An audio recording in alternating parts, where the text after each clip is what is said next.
Halo sahabat Santo Paulus, selamat bertemu kembali di channel Santo Paulus ini. Dalam katekesi santai kali ini, kita mau berbicara tentang kebiasaan orang Katolik yang berdoa kepada orang kudus, Santo atau Santa, dan Beato atau Beata. Banyak orang bertanya kepada saya, mengapa orang Katolik berdoa kepada orang kudus? Apakah praktek itu Alkitabiah? Apakah Yesus mengajarkan hal itu? Masih banyak pertanyaan lainnya yang saya dapatkan. Ada satu hal yang membuat saya heran, bahwa orang yang bertanya kepada saya tentang tema ini bukan hanya non-Katolik. Justru kebanyakan orang Katolik sendiri yang bertanya kepada saya tentang tema ini. Sebelum mendalami tema ini, saya mau mengajak Anda untuk mendengarkan baik-baik doa aku percaya. Aku percayakan Allah, Bapa yang Maha Kuasa, pencipta langit dan bumi, dan akan Yesus Kristus putranya yang tunggal Tuhan kita, yang dikandung dari Roh Kudus, dilahirkan oleh perawan Maria, yang menderita sengsara dalam pemerintahan Pontius Pilatus, disalibkan, wafat, dan dimakamkan, yang turun ke tempat penantian, pada hari ketiga bangkit dari antara orang mati, yang naik surga, duduk di sebelah kanan Allah Bapa yang Maha Kuasa. Dari situ ia akan datang mengadili orang hidup dan mati. Aku percayakan Roh Kudus, Gereja Katolik yang kudus, persekutuan para kudus, pengampunan dosa, kebangkitan badan, kehidupan yang kekal. Amin.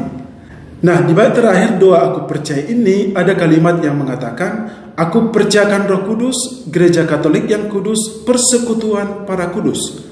Apakah arti dari persekutuan para kudus itu? Mari kita simak baik-baik.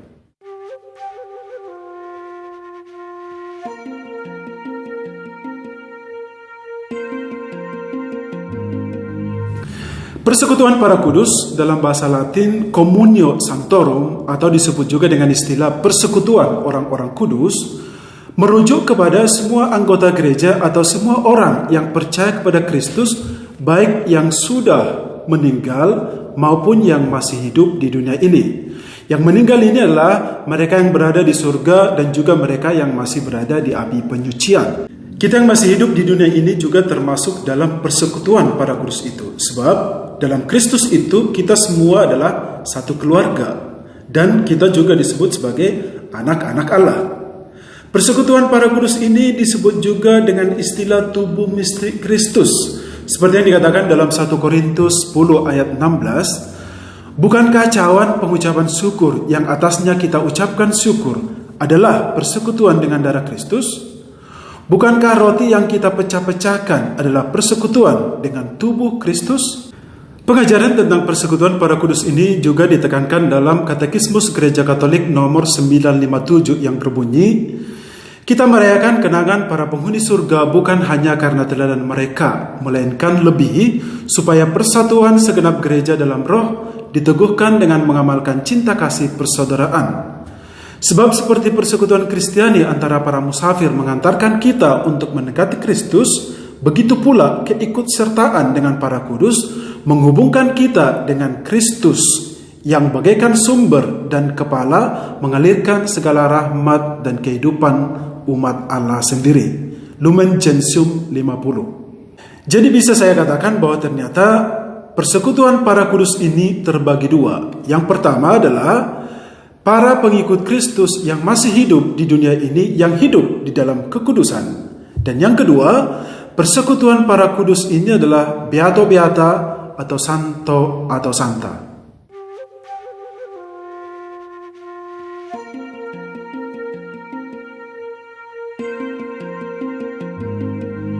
Gereja Katolik mengatakan bahwa kita boleh berdoa kepada Allah melalui para kudus.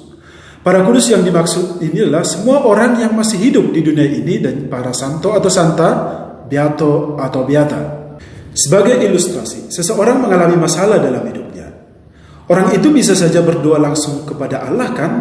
Tetapi dia justru meminta doa kepada saya. Pertanyaannya adalah, mengapa dia harus meminta saya mendoakan dia? Dia sendiri kan bisa berdoa langsung kepada Allah. Atau contoh konkret lagi, Anda sedang sakit.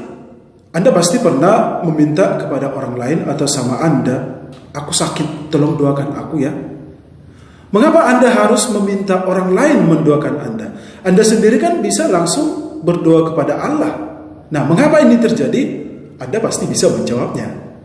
Nah, dari dua contoh ini, saya bisa mengatakan bahwa kita saja seringkali meminta doa kepada sama kita yang notabene adalah pendosa atau belum kudus.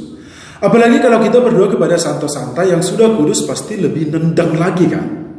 Pasti lebih nyamanlah berdoa kepada orang kudus daripada meminta doa kepada manusia yang masih kotor karena dosa. Jadi secara singkat saya bisa mengatakan bahwa ternyata kita berdoa kepada orang kudus karena mereka bisa menjadi pengantara doa kita kepada Allah. Kita berdoa kepada orang kudus karena kita percaya doa orang yang benar bila dengan didoakan dengan sungguh sangat besar kuasanya, seperti dikatakan dalam Yakobus 5 ayat 16. Mereka yang sudah ada di surga ini tentu saja sudah bebas dari dosa dan mereka sudah memandang Allah face to face. Mereka itulah orang benar. Maka dari itu kita meminta bantuan mereka untuk mendoakan kita kepada Allah. Pertanyaan berikut adalah, apakah praktek pengantara doa itu Alkitabiah? Ya, saya bisa menjawab, yang pasti iya.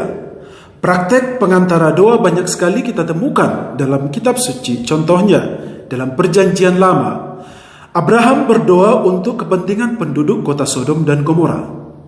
Yang kedua, Musa sering berdoa untuk kepentingan umat Israel. Dan yang ketiga, bangsa Israel meminta kepada Samuel. Mereka mengatakan, berdoalah untuk hamba-hambamu ini kepada Tuhan Allahmu supaya kami jangan mati. Dan lain sebagainya, masih banyak lagi. Dalam perjanjian baru, kita bisa melihat contoh ketika Yesus berdoa kepada Allah Bapa di surga untuk kepentingan para muridnya dan juga untuk kepentingan dunia. Yang kedua, Paulus senantiasa berdoa bagi umatnya dan sebaliknya, Paulus juga meminta supaya umatnya berdoa untuk dia. Contoh ketiga, Rasul Yakobus dalam Yakobus 5 ayat 14 berkata bahwa kalau ada seorang di antara kamu yang sakit, baiklah ia memanggil para penatua jemaat supaya mereka mendoakan dia serta mengolesinya dengan minyak dalam nama Tuhan. Selain dari Alkitab, kita juga harus melihat tradisi suci yang mengajarkan tentang berdoa kepada para kudus. Karena iman Katolik itu tidak pernah lepas dari tradisi suci. Selain Alkitab, kita percaya pada tradisi suci ini.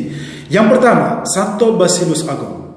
Santo Basilus Agung berkata, atas perintah putra tunggalmu, kami berkomunikasi dengan kenangan para orang kudusmu. Oleh doa-doa dan permohonan mereka, berbelas kasihlah kepada kami semua dan bebaskanlah kami demi namamu yang kudus. Yang kedua, Santo Yohanes Chrysostomus. Santo Yohanes Chrysostomus berkata bahwa ketika kamu merasa bahwa Tuhan menyesahmu, jangan berlari kepada musuh-musuhnya, tetapi kepada sahabat-sahabatnya, yaitu para martir, para orang kudus, dan mereka yang menyenangkan hatinya dan yang mempunyai kuasa yang besar di dalam Tuhan. Yang ketiga, Santo Agustinus dari Hippo. Santo Agustinus dari Hippo berkata, sebuah bangsa Kristen merayakan bersama dalam perayaan religius kenangan para martir, baik untuk menekankan teladan mereka agar diikuti, maupun agar bangsa itu dapat mengambil bagian dalam jasa-jasa mereka dan dibantu oleh doa-doa mereka.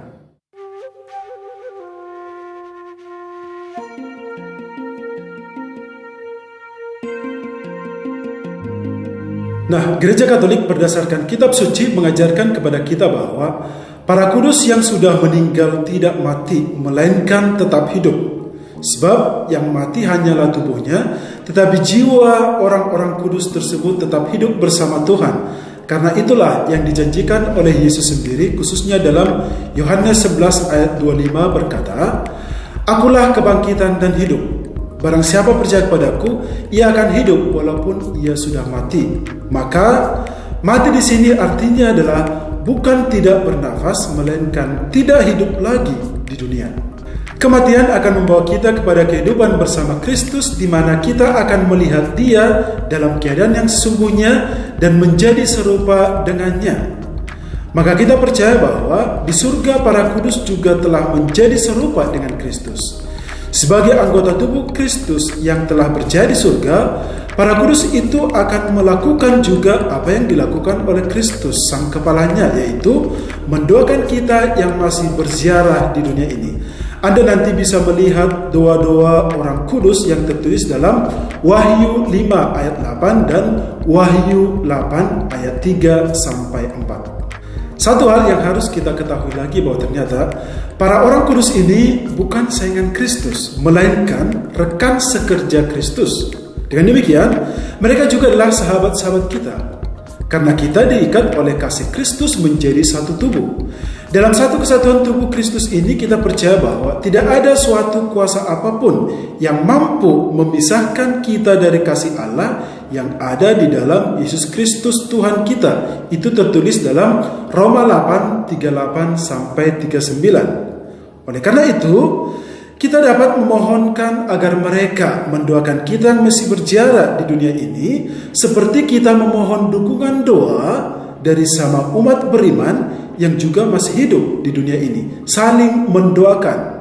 Seperti yang dikatakan oleh Rasul Paulus dalam Efesus 1:15 ayat 17, Rasul Paulus berkata, "Setelah aku mendengar tentang imanmu dalam Tuhan Yesus dan tentang kasihmu terhadap semua orang kudus, aku pun tidak berhenti mengucap syukur karena kamu. Dan aku selalu mengingat kamu dalam doaku dan meminta kepada Allah Tuhan kita Kristus, yaitu Bapa yang mulia itu, supaya Ia memberikan kepadamu roh hikmat dan wahyu untuk mengenal Dia dengan benar." Inilah doa atau janji Rasul Paulus kepada kita, dan semoga doa-doa Rasul Paulus ini menyertai perjalanan hidup kita di dunia ini.